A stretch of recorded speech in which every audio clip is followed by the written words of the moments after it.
नमस्कार दोस्तों, आई के इंस्टीट्यूट में आपका स्वागत है।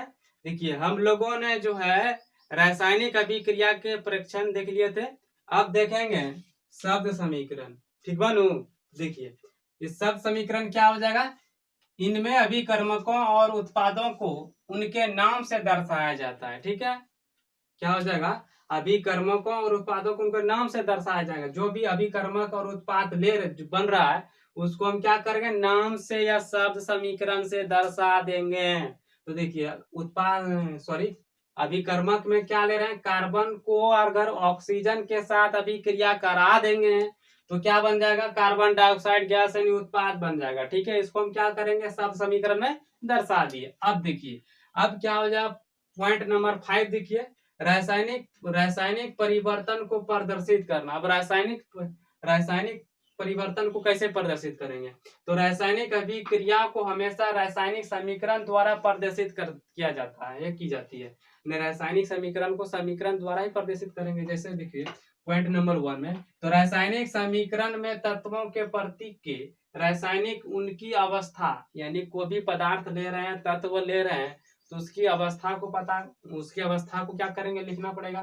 तो जैसे सॉलिड ले रहे हैं, ठोस ले रहे हैं तो ऐसे लिखेंगे, द्रव ले रहे हैं तो लिक्विड एल लिखेंगे, गैस ले रहे हैं तो जी के साथ लिखे हो। ठीक है, इसके अलावा अभी तुरंत उसको हम एग्जांपल में देखेंगे। इसके अलावा आवश्यक परिस्थितियों जैसे तापमान, दाब, उत्प्रेरक इत्यादि को तीर के निशान या ऊपर नीचे लिख सकते हैं। ठीक है, यानी ये नीचे दिखाया जाता है। अब इसे जैसे देखिए, चल नहीं रहा है, क्या बात है भाई साहब। तो देखिए ये क्या हो गया, ये तीर के निशान जो है, यहाँ जो भी आप तापमान दे रहे हैं, दाब दे रहे हैं, उत्प्रेरक ले रहे हैं, ठीक है, आप यहाँ से आसानी से लिख सकते हैं। ठीक है, फिर देखिए, फिर क्या हो जाएगा, पॉइंट नंबर 6 देखिए, रासायनिक अभिक्रिया को संतुलित करना, यानी कि रासायनिक अभिक्रिया को संतुलित करने के तरीके आप आसानी से इसको समझिए। जैसे कि हम जानते हैं, क्या जानते हैं कि द्रव्यमान संरक्षण नियम के अनुसार किसी भी रासायनिक अभिक्रिया में द्रव्यमान का ना तो निर्माण होता है और ना ही विनाश होता है, ये तो सभी को मालूम है। हम जो भी तत्व ले रहे हैं, मान लो हम कोई पदार्थ अगर 100 ग्राम ले रहे हैं तो 100 ग्राम ले रहे हैं तो 100 ग्राम का ही बनेगा, ये ना ही घटेगा ना ही बढ़ेगा। जितना अभिकारक लिए उतना ही उत्पाद में मिलेगा। ठीक है, तो वही बोल रहा है, ना ही क्या होता है, निर्माण होता है, ना ही विनाश होता है। इसलिए अभिकर्मक और उत्पादों का द्रव्यमान जो है हमेशा क्या होना चाहिए, बराबर यानी इक्वल होना चाहिए। ठीक है, इसलिए रासायनिक अभिक्रिया के पहले एवं उनके बाद में प्रत्येक तत्व के परमाणु की संख्या समान होने चाहिए। यानी कोई भी पदार्थ है या तत्व है, प्रत्येक तत्व की परमाणु की संख्या क्या होना चाहिए, बराबर होना चाहिए। यानी कि अभिकारकों के परमाणु की संख्या और उत्पादों के परमाणु की संख्या। ठीक है, इसी को क्या कहेंगे, संतुलित रासायनिक अभिक्रिया या संतुलित रासायनिक समीकरण कर सकते हैं। हाँ, हम देखिए, हम लोगों ने जो है पहला क्लास या क्लास 1 या क्लास 2 में जो है 2 बिल्ली थी और एक बंदर था, वो जो है तराजू और किलो से क्या करते थे, मतलब मिठाई जो है तोलवाने लाए थे। संतुलित मतलब इक्वल इक्वल बराबर। तो जो भी मिठाई ज्यादा इस तराजू में हो जाता तो वो क्या करता था, खा लेता था। यानी कि उसको संतुलित के चक्कर में पूरा मिठाई खा गया। यानी कि बराबर करने के लिए इसी को क्या कहते हैं, संतुलित समीकरण। दोनों तरफ इक्वल होना चाहिए। ठीक है, अब इसे संतुलित करने के तरीके को देखिए, यानी रासायनिक समीकरण को संतुलित करने के तरीके बेहतरीन ढंग से समझिए। पॉइंट नंबर 1 से देखिए, यानी कि संतुलित, देखिए रासायनिक समीकरण लिखकर प्रत्येक सूत्र के चारों ओर बॉक्स बनाइए और संतुलित करते समय बॉक्स के अंदर कोई भी परिवर्तन नहीं कीजिए। यानी इसको बॉक्स के अंदर क्या कीजिए, जितना भी तत्व लिए हैं या इसको क्या कीजिए, बॉक्स के अंदर बंद कर दीजिए। ठीक है, वही बोल रहा है, रासायनिक समीकरण लिखकर प्रत्येक सूत्र के जो है, प्रत्येक जितना सूत्र है चारों ओर बॉक्स बनाइए और संतुलित करते समय बॉक्स जो है के अंदर कोई भी परिवर्तन नहीं कीजिए। अब समीकरण में विभिन्न तत्वों के परमाणु के संख्या को नोट कीजिए। अब इसका परमाणु की संख्या को क्या करना है, नोट करना है। जैसे लोहा के आयरन की परमाणु संख्या 1 है, हाइड्रोजन की परमाणु संख्या 2 है, ऑक्सीजन की परमाणु संख्या जो है 1 है। ये तो हो गया आपका अभिकारकों की बात। और उत्पादों में क्या आ जाएगा, आयरन जो है 3 है, ऑक्सीजन जो 4 है और हाइड्रोजन जो है 2 है। तो संतुलित नहीं है। तो चलिए इसको पॉइंट नंबर 3 देखते हैं। देखिए विभिन्न तत्वों के परमाणु की संख्या नोट कर लिए।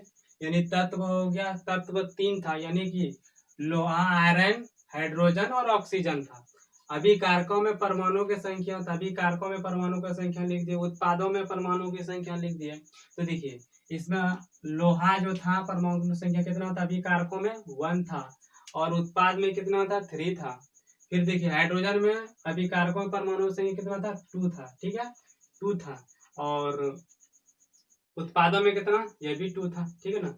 फिर ऑक्सीजन, देखिए ऑक्सीजन जो है अभी कारकों में परमाणु की संख्या कितना है, 1, ठीक है, 1, कुछ नहीं तो 1 लेना है ना। फिर देखिए ऑक्सीजन उत्पादों में परमाणु की संख्या कितना है, ऑक्सीजन 4 है, कितना है, 4 है, 4 ले लिए। अब इसे संतुलित कैसे करेंगे, तो देखिए पॉइंट नंबर 3 में देखिए सबसे अधिक परमाणु वाले तत्वों की अभिकारकों या उत्पादों की साइड उचित गुणांक लगाकर संतुलित कीजिए। यानी कि सबसे अधिक तत्वों की परमाणु की संख्या देखना है। तो किस तत्व का है, देखिए इधर से देखेंगे तो यहाँ इसमें ज्यादा है, तो ये अधिक क्या है, 4 उत्पादों में, ठीक है। किसका है, तो ये ऑक्सीजन है। तो ऑक्सीजन है जो है, इसका ऑक्सीजन के साइड, आगे या पीछे नहीं, साइड देखिए बगल में, ठीक है, पीछे। ऑक्सीजन के साइड क्या करेंगे, 4 से गुना लगा दीजिए। तो ऑक्सीजन यहाँ कहाँ लगाएंगे, ये भी कहाँ लगाएंगे, देखिए यहाँ क्या था, उत्पाद अभी कारकों में लगाना है, तो यहाँ 4 से लगा देंगे। तो कहाँ अभिकारक, अभिकारक यही है। तो ऑक्सीजन यहाँ है, यहाँ 4 से क्या करेंगे, गुना कर देंगे, ठीक है। तो देखिए बराबर हो गया, यानी ऑक्सीजन जो है बराबर हो गया, हाइड्रोजन तो पहले से बराबर ही था। तो यहाँ तक समझ में आ गया होगा। अब पॉइंट नंबर 4 देखिए, 4 क्या हो जाएगा, इस तरह करते रहिए तो संतुलित समीकरण डायरेक्ट आप बना सकते हैं। इस तरह से बाकी सभी तत्व के परमाणुओं की संख्या को संतुलित कीजिए। आप संतुलित कर दीजिए। तो देखिए यहाँ हाइड्रोजन कितना हो जाएगा, 4 दूना 8 हो जाएगा हाइड्रोजन, तो गुना 4 दूना 8 हो जाएगा। तो इधर भी हाइड्रोजन 8 होना चाहिए। यहाँ क्या करेंगे, 4 से हमें क्या करना पड़ेगा, पहले से लगा दिए, यानी 4 से यहाँ हमें गुना करना पड़ेगा साइड में, ठीक है। 4 दूना 8 हाइड्रोजन 8 हो गया, ठीक है, हाइड्रोजन 8 हो गया इधर। और आयरन जो है 3 है, इधर आयरन कितना है, 1 ही है, यानी कि यहाँ भी 3 से हमें क्या करना पड़ेगा, गुना करना पड़ेगा साइड में। तो देखिए 3, आयरन 3 हो गया, इधर भी 3 हो गया। ऑक्सीजन 4 है, तो यहाँ भी 4 हो जाएगा ऑक्सीजन ना, तो यहाँ भी ऑक्सीजन 4 हो गया। हाइड्रोजन 8 हो गया, तो हाइड्रोजन भी 8 हो गया। यहाँ आप संतुलित समीकरण यह हो गया, ठीक है।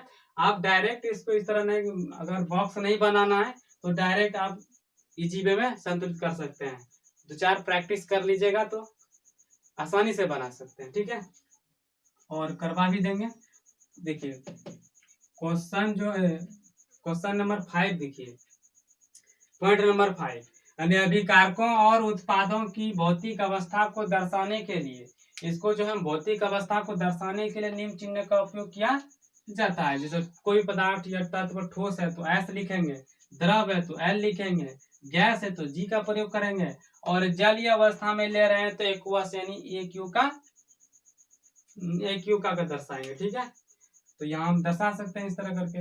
और देखिए और क्या हो जाएगा, इनके अलावा कुछ आवश्यक परिस्थितियों जैसे रासायनिक अभिक्रिया के लिए तापमान, दाब या उत्प्रेरक की उपस्थिति को तीर के निशान क्या करें, ऊपर या नीचे आप लिख सकते हैं, ठीक है, नीचे लिखा जा सकता है। अब देखिए ये सब क्या हो गया, समापत हो गया। अब देखेंगे पॉइंट नंबर 6, यानी कि रासायनिक अभिक्रिया के प्रकार। तो रासायनिक अभिक्रिया के प्रकार कितने प्रकार के होते हैं, या 8 प्रकार के होते हैं, ठीक है।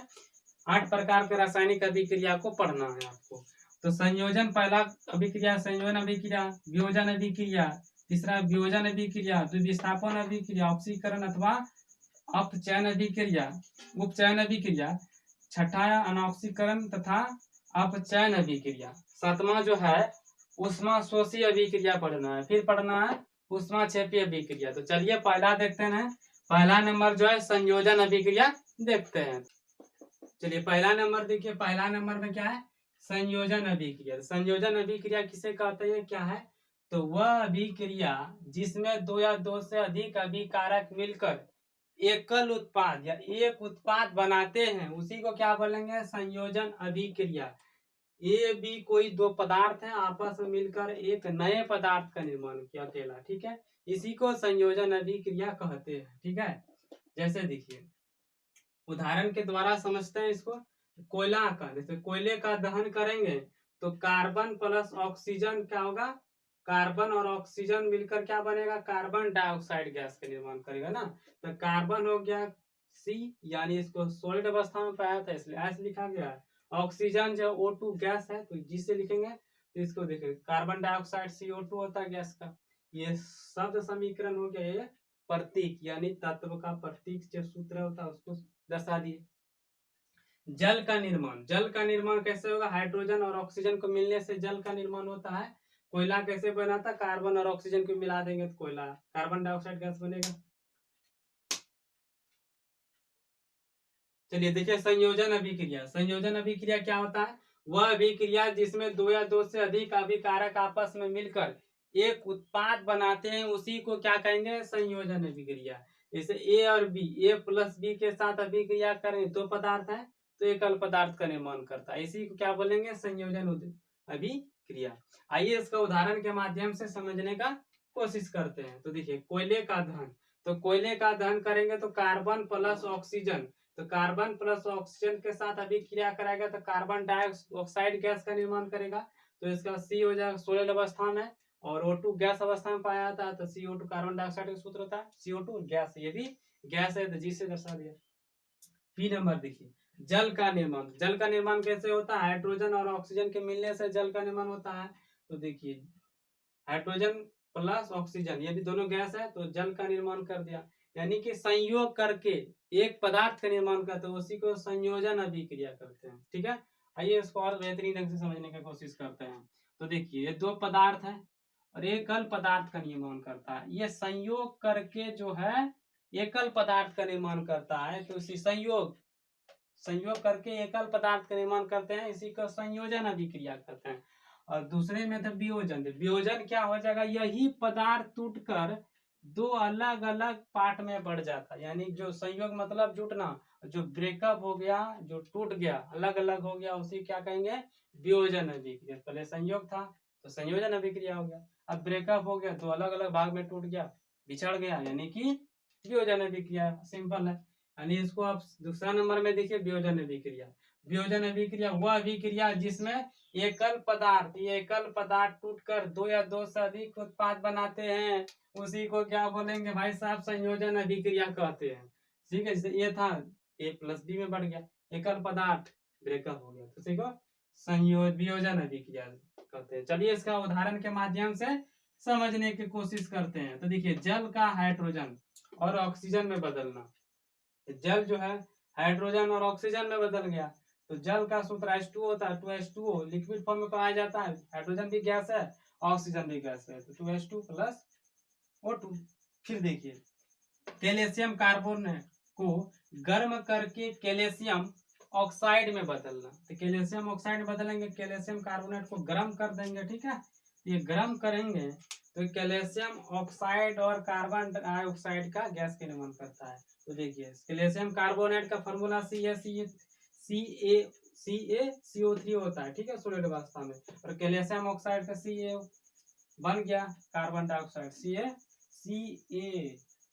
कार्बन डाइऑक्साइड ना CO2 हो जाएगा, ठीक है, CO2 कार्बन डाइऑक्साइड। ठीक है, उम्मीद करते हैं यहाँ तक समझ में आ गया होगा।